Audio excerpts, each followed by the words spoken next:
Tu penses bien faire en buvant ta tisane pour nettoyer tes reins. C'est un excellent réflexe, peut-être l'un des gestes les plus bienveillants que tu puisses avoir pour ta santé globale à long terme. Mais attention, car il y a un piège sournois. La grande majorité des gens, même ceux qui s'intéressent à la santé naturelle, commettent une erreur fatale dès la préparation de ce remède. Sans le savoir, ils transforment un allié puissant en une simple soupe d'eau chaude sans aucun effet thérapeutique réel. Pire encore, ils préparent parfois une infusion qui fatigue l'organisme au lieu de le soulager. Si tu ne respectes pas une règle thermique précise, cette plante peut concentrer des substances que tes reins, déjà fatigués, auront du mal à filtrer. On parle bien sûr du persil.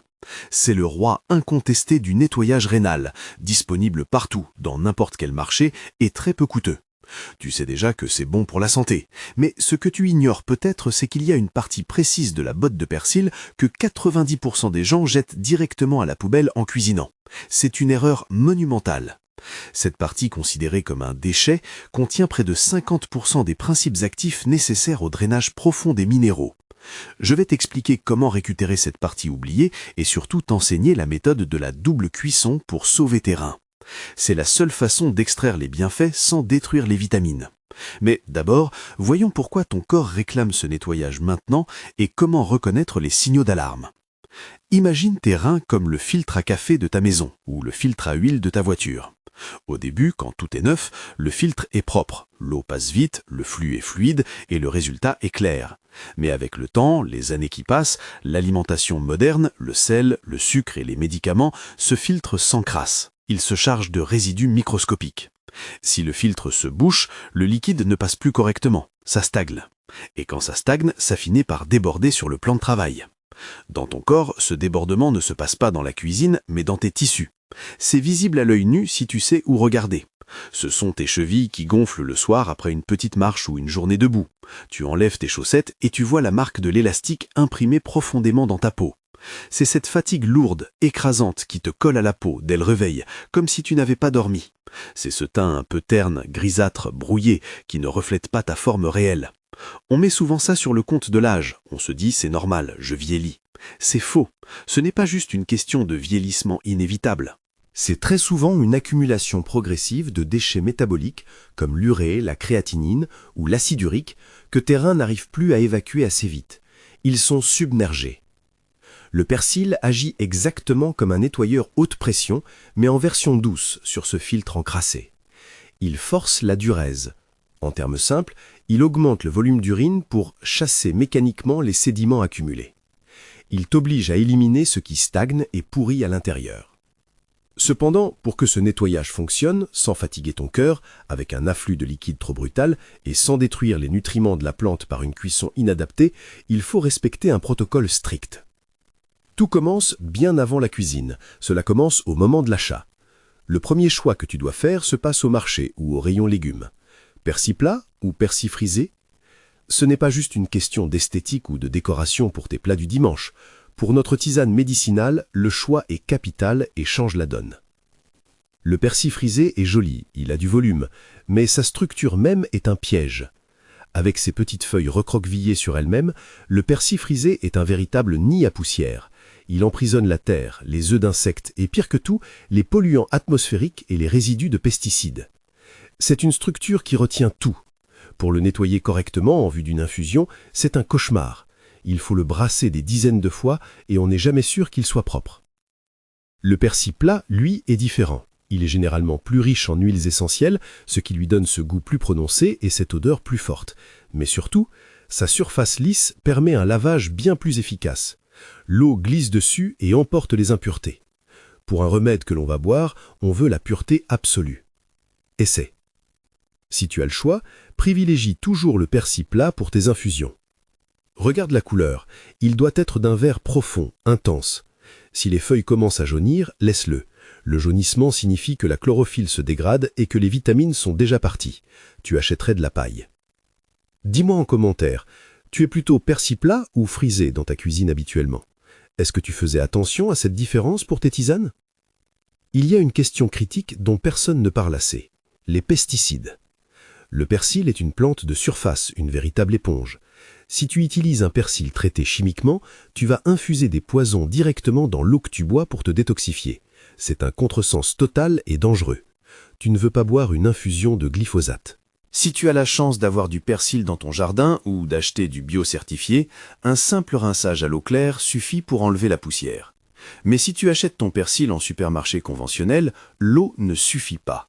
Les pesticides sont souvent huileux pour résister à la pluie. L'eau glisse dessus sans les décoller. Voici la technique pour neutraliser une grande partie de ces résidus. Remplis un grand saladier d'eau froide. Ajoute 2 cuillères à soupe de vinaigre blanc ou 1 cuillère à soupe de bicarbonate de soude alimentaire. Plonge ta botte de persil entière dedans et laisse-la tremper pendant 10 à 15 minutes. Le bicarbonate va aider à décoller les résidus gras et à neutraliser certaines bactéries. Ensuite, rince abondamment sous l'eau courante. C'est une étape supplémentaire qui prend du temps, je sais, mais elle est indispensable si tu veux soigner tes reins et non les intoxiquer davantage. Je t'ai parlé tout à l'heure de la partie qu'on jette systématiquement. Ce sont les tiges, les queues du persil. Regarde ta botte. Tu as ces longues tiges vertes, un peu dures, qui mènent aux feuilles. Par habitude culinaire, on coupe les feuilles pour la salade et on jette les tiges au compost ou à la poubelle. C'est une erreur de débutant en herboristerie. Les feuilles sont magnifiques pour les vitamines, notamment la vitamine C et la vitamine K. Elles sont tendres et fragiles. Mais les tiges sont la structure de la plante. C'est par là que circule la sève brute. Elles sont des mines d'or pour le drainage minéral. Elles contiennent des fibres différentes et une concentration de minéraux qui est excellente pour la fonction diurétique. Le problème, c'est la texture. Les tiges sont dures comme du bois vert, alors que les feuilles sont fragiles comme du papier de soie. Tu comprends le problème? On ne peut pas les cuire ensemble. Si tu mets tout en même temps dans l'eau bouillante, soit tu ne cuis pas assez les tiges et tu ne récupères pas leurs minéraux, soit tu cuis trop les feuilles et tu tues toutes les vitamines. C'est là que la plupart des gens échouent. Ils font une cuisson unique. Je vais t'expliquer la méthode de double cuisson qui résout ce problème juste avant de vérifier si tu peux boire cette tisane sans risque. C'est un point de sécurité non négociable. On fait une pause sérieuse car la sécurité passe avant tout. Le persil n'est pas anodin. C'est une plante médicinale puissante, parfois trop puissante pour certains métabolismes ou certaines conditions médicales. Si tu prends des médicaments pour fluidifier ton sang, tu dois être extrêmement vigilant. Le persil est l'un des aliments les plus riches en vitamine K. La vitamine K est le facteur de la coagulation. Elle aide le sang à épaissir et à coaguler. Si tu en consommes une grande quantité concentrée en tisane, tu peux contrer l'effet de ton médicament. Tu risques de déséquilibrer ton traitement. Dans ce cas, parle-en obligatoirement à ton médecin avant de commencer une cure. Il te dira peut-être de limiter la dose ou de l'éviter. Cela peut sembler paradoxal, mais si tu souffres d'une insuffisance rénale sévère, tu dois t'abstenir. On parle de nettoyer les reins, alors pourquoi l'éviter si on a des problèmes de reins? Il faut faire la nuance. Le persil stimule le travail du rein. Si tes reins sont juste fatigués ou encrassés, c'est parfait. Mais si tu souffres d'une insuffisance rénale pathologique, diagnostiquée, sévère, tes reins sont comme des chevaux épuisés à terre. Si tu les fouettes pour qu'ils courent avec un diurétique fort, tu vas les achever.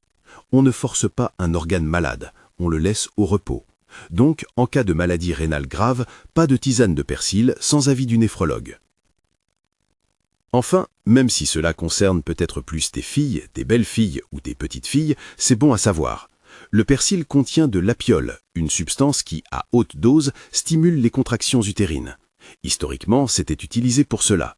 Une femme enceinte doit éviter les tisanes concentrées de persil pour ne pas risquer de provoquer un travail prématuré. Pour nous, ici, l'objectif est un drainage doux, bienveillant et contrôlé, pas un décapage industriel qui mettrait ton corps en état de stress. Si tu as le moindre doute, la règle est simple, demande à ton médecin. Maintenant, passons à la pratique. Voici le cœur de la technique. Oublie ce que tu as vu ailleurs. Voici comment extraire 100% de la puissance de la plante. Prends ta botte de persil propre, lavée au vinaigre ou au bicarbonate. Sépare les feuilles des tiges. Coupe les tiges en petits tronçons de 2 ou 3 cm. Cisèle grossièrement les feuilles. Tu as maintenant 2 tas distincts sur ta planche à découper. Le tas bois et le tas papier. Prends une casserole. Verse-y 1 litre d'eau de source ou filtrée. N'utilise pas l'eau du robinet si elle est trop calcaire ou chlorée, car le chlore peut réagir avec les composés de la plante. Mets les tiges, et seulement les tiges, dans l'eau froide. Allume le feu. Porte le tout à ébullition. Quand l'eau bout, baisse légèrement le feu, mais maintiens une ébullition active. Laisse bouillir les tiges seules pendant exactement 2 minutes. Pourquoi? Les tiges sont fibreuses, la cellulose est dure. Elles ont besoin de cette chaleur intense, de ce choc thermique et de l'agitation de l'eau bouillante pour casser leurs fibres et libérer les minéraux dans l'eau. Si tu ne fais qu'infuser les tiges, l'eau restera claire et inefficace. Il faut les brusquer un peu. Au bout des 2 minutes, coupe le feu. C'est crucial. Éloigne la casserole de la plaque chaude. Attends environ 1 minute. Regarde l'eau. Elle doit cesser de faire des bulles. Elle doit s'apaiser. La température va redescendre de 100 degrés à environ 90 degrés. C'est seulement à ce moment-là, dans cette eau calme, que tu jettes les feuilles ciselées. Pourquoi attendre? Si tu jettes les feuilles dans l'eau qui bout à gros bouillon, tu tues instantanément la vitamine C et les enzymes. Elles sont détruites par la chaleur extrême. En attendant cette petite minute, tu sauves une grande partie des propriétés antioxydantes. Dès que les feuilles sont dans l'eau, couvre immédiatement la casserole avec un couvercle hermétique. C'est un détail qui change tout. Les huiles essentielles du persil sont volatiles. Ce sont elles qui sentent bon. Si tu laisses la casserole ouverte, ces huiles s'évaporent dans ta cuisine.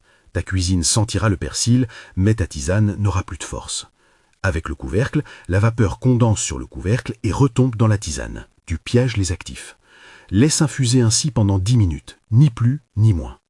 Filtre le tout avec une passoire fine, presse bien les feuilles et les tiges dans la passoire avec le dos d'une cuillère pour extraire le dernier jus qui est souvent le plus concentré.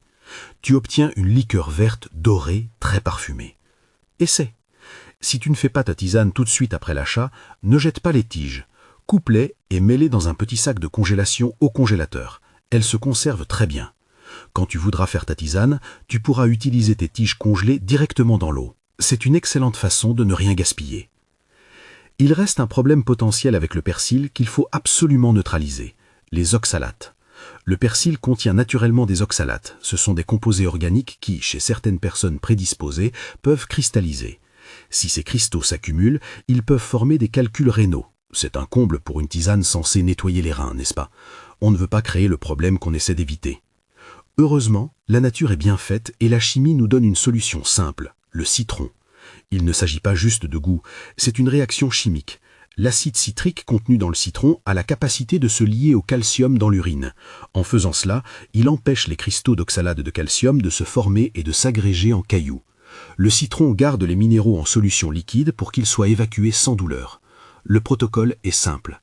Ajoute toujours le jus d'un demi-citron frais directement dans ta tasse au moment de servir. Attention, ne mets jamais le citron dans la casserole pendant l'ébullition ou l'infusion. La vitamine C du citron est encore plus fragile que celle du persil. Si tu cuis le citron, tu perds tout. Ajoute-le à la fin quand la tisane est à température buvable. En plus de l'aspect sécurité anti-calcul, le citron a un autre avantage majeur, le goût. Le persil pur a un goût très herbeux, terreux, un peu ferreux. Certains trouvent ça écœurant à la longue. L'acidité du citron casse ce goût terreux, apporte de la fraîcheur et rend la boisson beaucoup plus agréable et digeste. Parlons maintenant du protocole et de la fréquence, car c'est là que se joue ton confort de vie. Règle numéro 1. Jamais le soir. Le persil est un diurétique. Son but est de te faire uriner. Si tu bois cette tisane après 17h ou 18h, devant la télévision, tu vas passer ta nuit à faire des allers-retours aux toilettes. Tu vas fragmenter ton sommeil. Or, le sommeil est tout aussi sacré pour ta santé et ta récupération rénale. Ne gâche pas ta nuit pour nettoyer tes reins. Le meilleur moment est le matin, à jeun, au réveil. C'est là que tes reins sont prêts à filtrer après la nuit de jeûne. L'estomac est vide, l'absorption est maximale.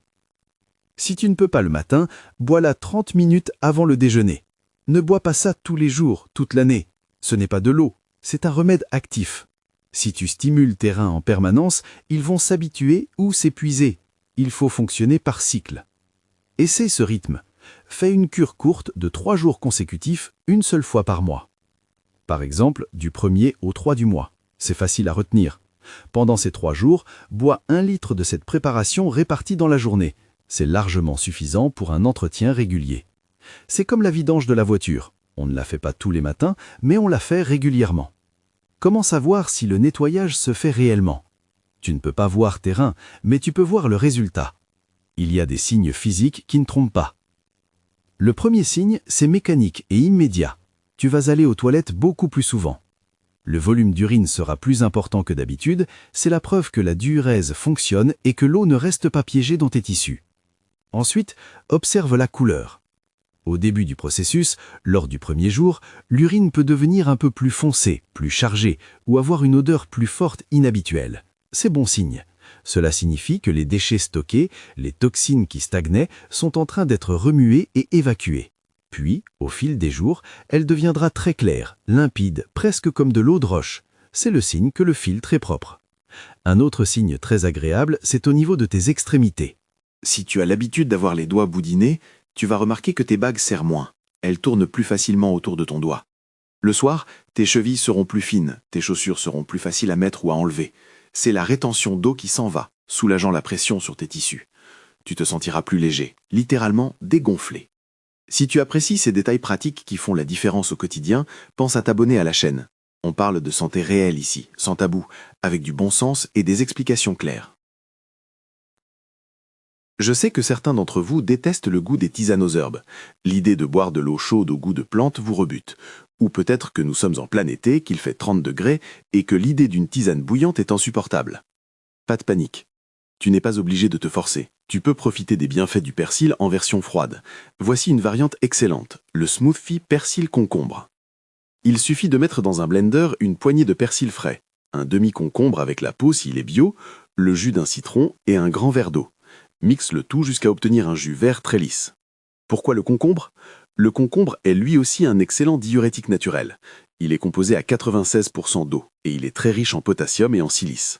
Le potassium aide à réguler la pression artérielle et soutient le travail du rein. La synergie entre le persil et le concombre est parfaite. Le mélange est très frais, désaltérant et passe beaucoup mieux en été. C'est un peu moins concentré en minéraux profonds que la décoction de tiges bouillies, car on n'a pas cassé la fibre par la chaleur, mais c'est une excellente alternative pour maintenir le drainage si tu ne supportes pas l'infusion chaude. Cette tisane est un outil formidable, mais ce n'est pas une baguette magique qui efface tout. Si à côté de ça tu manges énormément de sel et que tu ne bois pas assez d'eau pure, la tisane ne pourra pas tout compenser. Le sel retient l'eau, le persil chasse l'eau. Si tu consommes les deux en excès, tu envoies des signaux contradictoires à ton corps. Ton corps va s'épuiser. Pendant tes 3 jours de cure, essaye de réduire ta consommation de sel. Évite les aliments ultra transformés. Donne une chance à tes reins de faire leur travail correctement. Et surtout, écoute ton corps. Si jamais, au cours de la cure, tu ressens la moindre douleur aiguë dans le bas du dos, au niveau des lombaires, tu arrêtes immédiatement et tu consultes. Une petite gêne peut être normale car les reins travaillent, mais une douleur n'est jamais normale. Ton corps t'envoie un signal. Respecte-le. Le persil est un véritable cadeau de la nature. C'est une solution bon marché, accessible à tous, qui pousse dans nos jardins ou sur nos balcons et qui est redoutablement efficace si elle est bien utilisée. Rappelle-toi bien de la règle d'or de la double cuisson. Les tiges doivent bouillir pour libérer leurs minéraux cachés. Les feuilles doivent simplement infuser doucement pour garder leurs vitamines précieuses. Et le citron est obligatoire pour protéger tes reins des calculs tout en améliorant le goût. Prends soin de tes reins. Ils filtrent ton sang 24 heures sur 24, 7 jours sur 7, sans jamais se plaindre, sans jamais prendre de vacances. Ils méritent bien ce petit coup de pouce mensuel, cette petite attention qui peut prolonger leur durée de vie et améliorer considérablement ton énergie quotidienne. N'hésite pas à aller voir ton médecin si tu as le moindre doute sur ta fonction rénale actuelle. C'est lui le seul juge et le seul expert de ta situation médicale personnelle. Check out our other great video about le persil, comment préparer la tisane qui lave les reins, recette grand-mère, si tu veux revoir la recette en images pas à pas, et surtout, clique sur la fiche qui s'affiche à l'écran maintenant pour découvrir un autre aliment commun de ta cuisine qui peut transformer ta santé si tu l'utilises avec la bonne méthode. À tout de suite dans la prochaine vidéo.